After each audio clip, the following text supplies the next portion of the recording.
You're listening to Homeschool Connections, brought to you by the Homeschool Research Lab at the Johns Hopkins School of Education, Institute for Education Policy.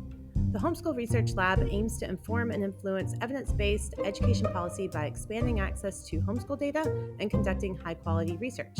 Through our Homeschool Hub and diverse collaborative efforts, we provide unbiased information, share rigorous academic studies, and translate findings into actionable policy insights that can ultimately benefit all students, including those that are homeschooled.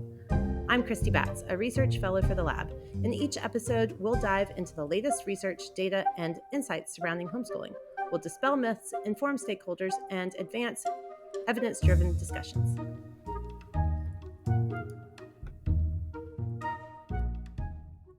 We're here today with Keith Jacobs. He's the Director of Provider Development at Step Up for Students in Florida, and he spent 14 years in public schools as a teacher and principal. Thank you so much for being with us today, Keith. Thank you so much, Christy, for having me. First, I want to start by you telling us a little bit about Step Up for Students. Step Up for Students is a government, state-approved, nonprofit, pre-K through 12 scholarship funding organization. We serve over 500,000 students through a variety of programs. We have our Family Empowerment Scholarship for Educational Options. We have our Family Empowerment Scholarship for Unique Abilities. We have our Florida Tax Credit Scholarship. We have our personalized education program, and then we also have a transportation stipend. So we have a variety of options available to families seeking a customized educational experience in Florida. And tell us about your role as the Director of Provider Development. I'm a former public school educator. I spent 14 years as a Title I teacher, assistant principal, and then a K through 8 charter principal. And in my role at Step Up for Students, I'm the Director of Provider Development. So we live in a landscape of customized education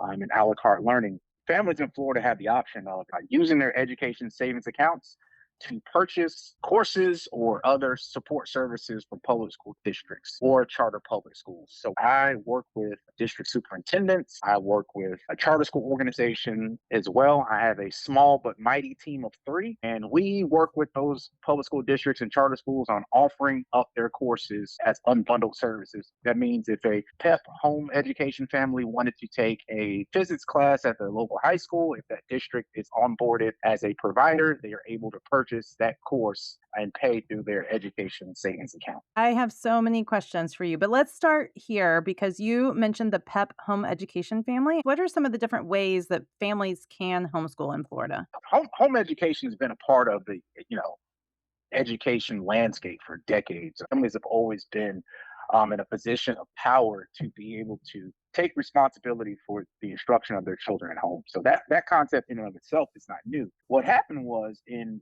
Florida in 2023, there was a bill passed, House Bill 1, which established the personalized education program. So it converted all the scholarships into education savings accounts, and it established the personalized education programs. The most recent one is the PEP.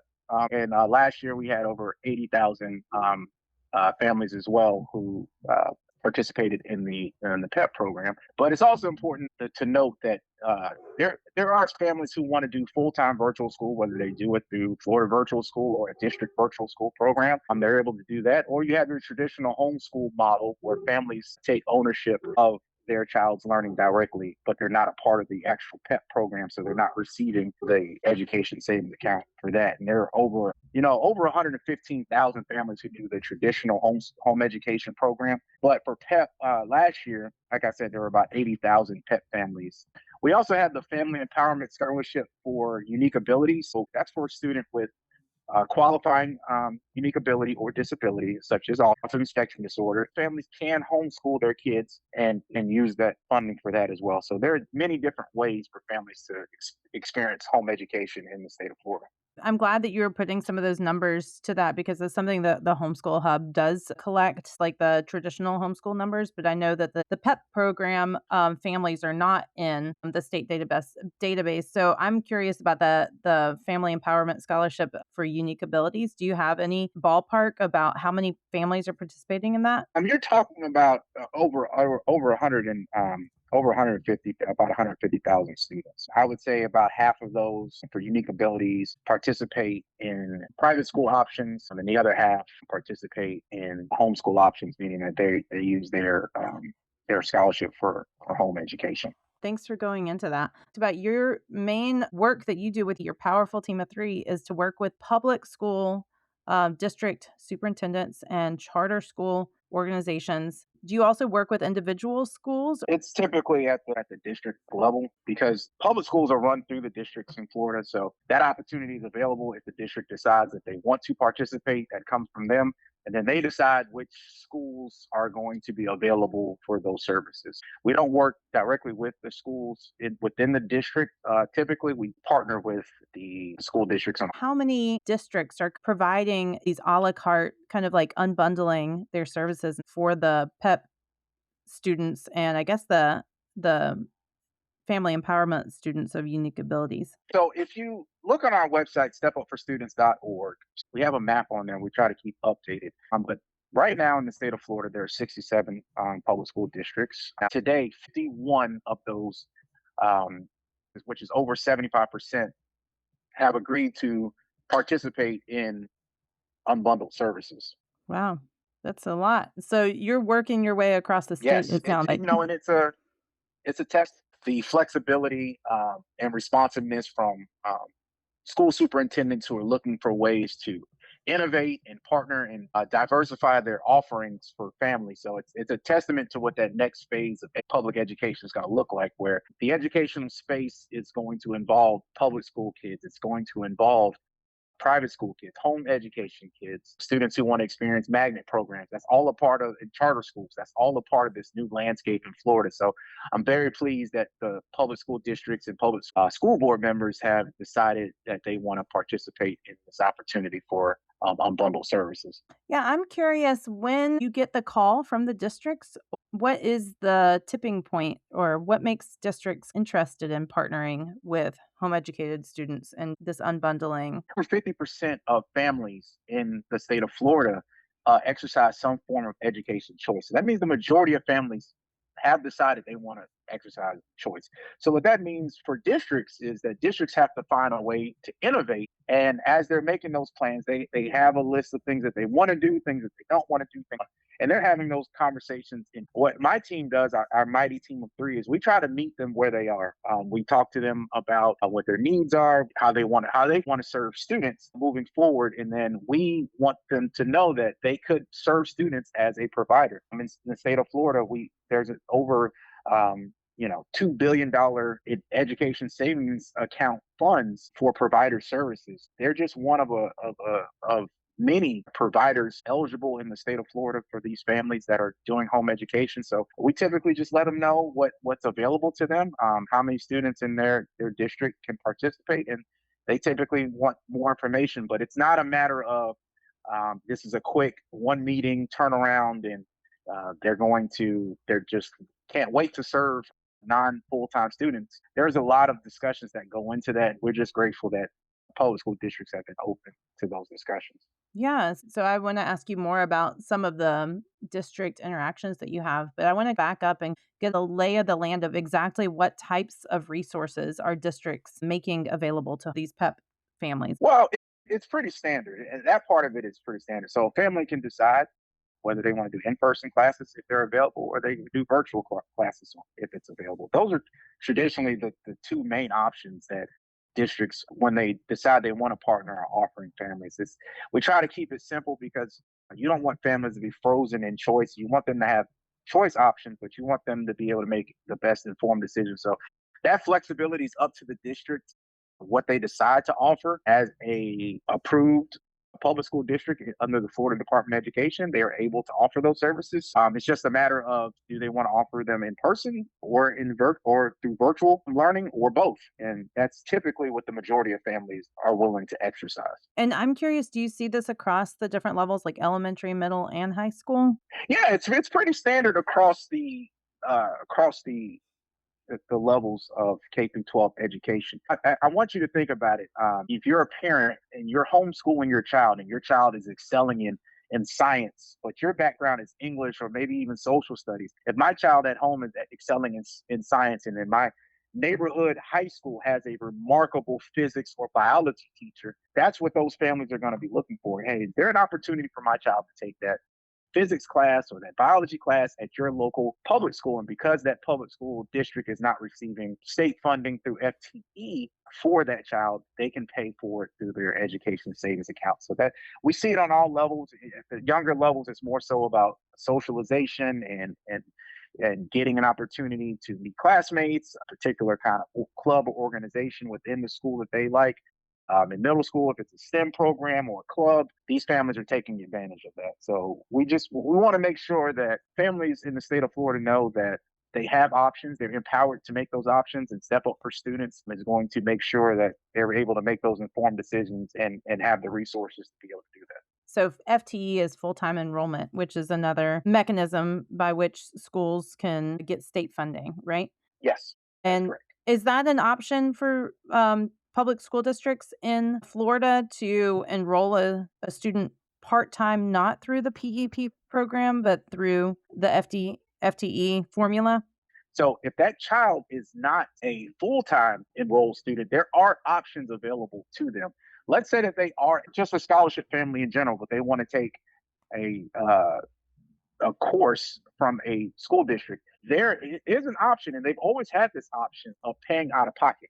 A family can pay out of pocket for a course that has been available long before PEP. But what PEP has done is PEP provides them that flexibility that they can use their education savings account and pay directly from that account for those courses. So there are many ways for districts to get paid, but when working with non full time students, going through the PEP program or the FESUA non full time enrolled families would be the easiest way for them to get paid. Okay, interesting. Yeah. I'm curious about some of the other resources like sports and extracurriculars, which we have some evidence at the Homeschool Hub that those are the most desired resources by families who are exercising home education, even if it's through the FESUA or PEP program. Yeah, so a home education student in Florida, they're just a traditional home education family. They're entitled to all those extracurriculars that are provided for the district. But speaking specifically for the personalized education program, Christy, so I use an example of a family who down in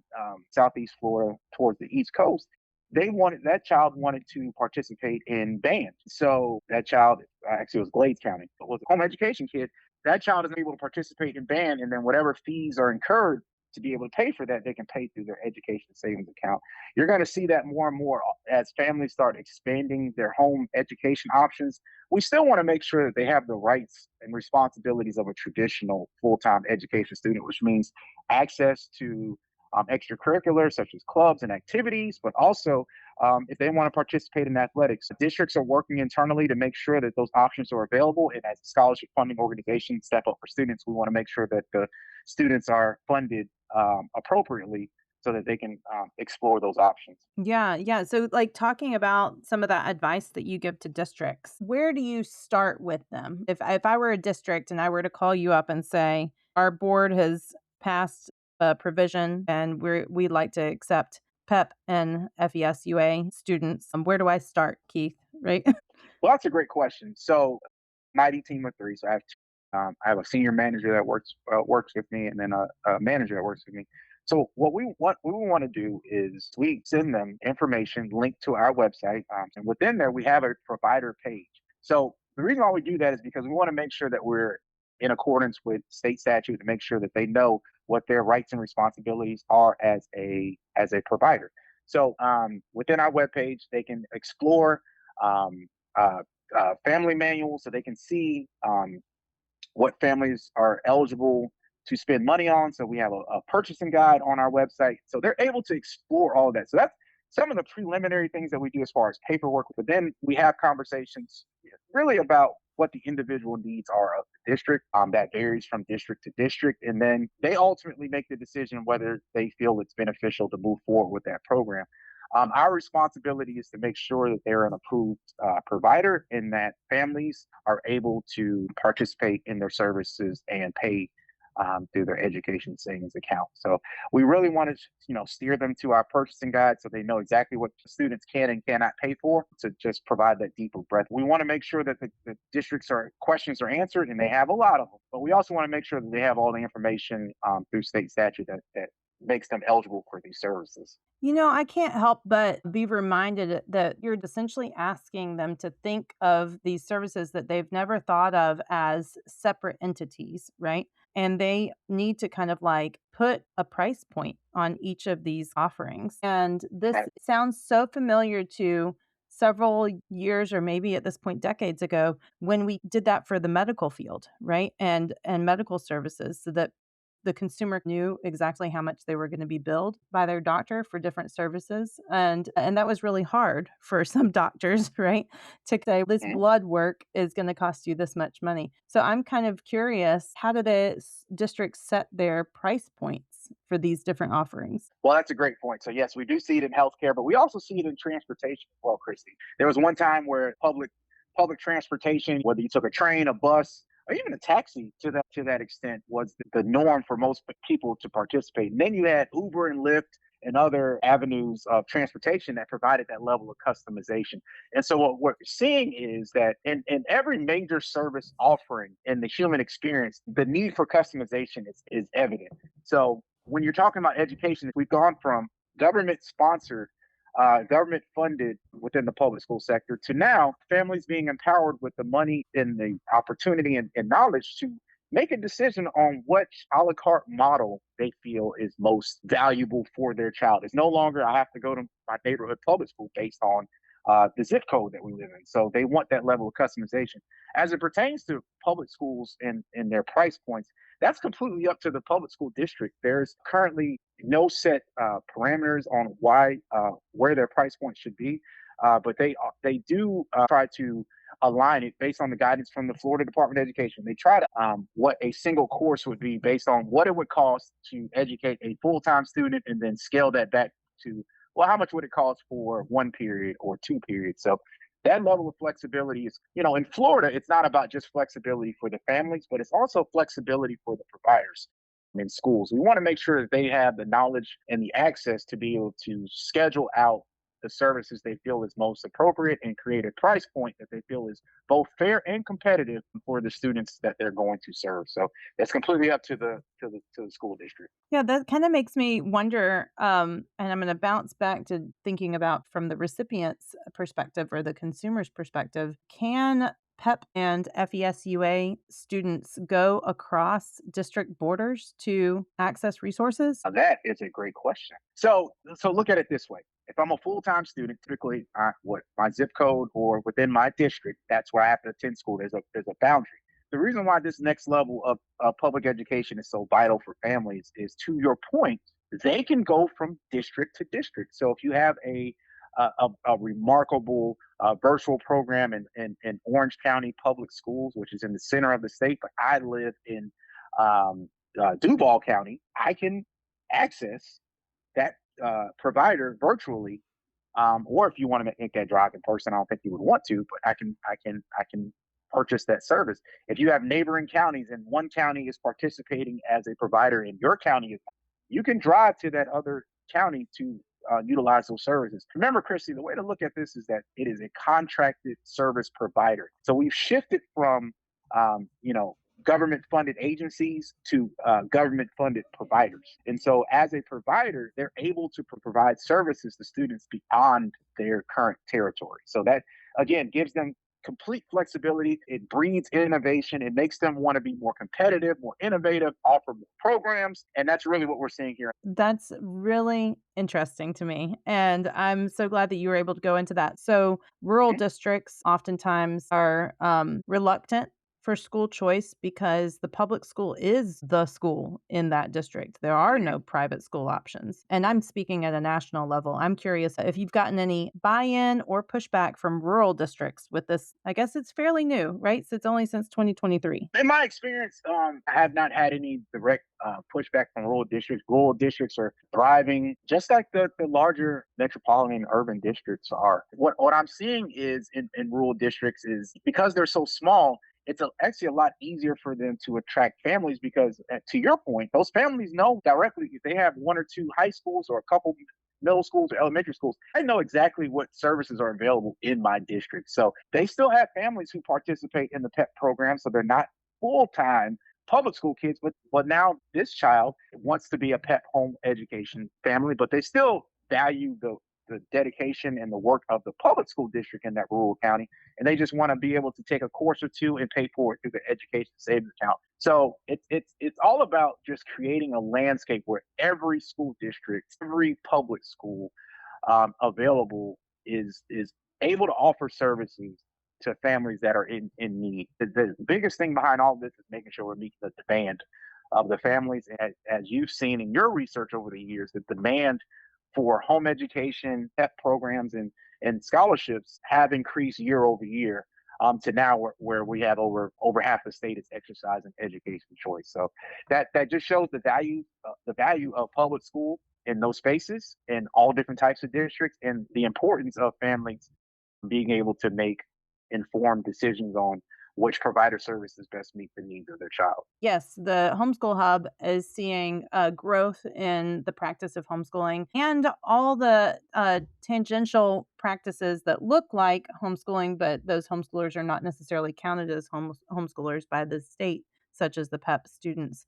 I'm curious if you've seen any uptick in interest from districts since ESSER funding has gone away. There's a lot of conversations right now in districts about the budget next year, and I'm curious if they see the PEP and FESUA programs as a way to buffer their budgets. Well, I don't have any direct knowledge of ESSER knowledge for funds being a deciding factor. I look at this as more of an analytical approach of what where the landscape is shifting, regardless of where the funding is coming from out of the Florida Department of Education. I think it's evident that families are the driving force in those decisions. In my experience, it's been the districts are noticing more families are seeking options that vary according to needs, and they want to make sure that they're a major player in those options and while those families are making those decisions. So it has not come to my attention that this is a financial decision from districts because of reduced funding or budget.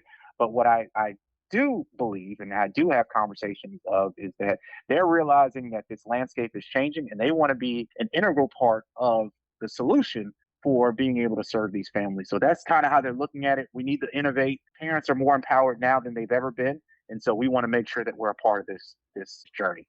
Yeah, thanks for sharing that. I appreciate that because you have their ears. I'm curious about those 16 districts that are left over. What are the barriers preventing districts from partnering with Step Up? Well, I don't think it's necessarily barriers. It's a matter of your level of preparedness. I don't think districts go into this saying, well, I'm not going to want to serve students in my district unless they are a full time public school kid.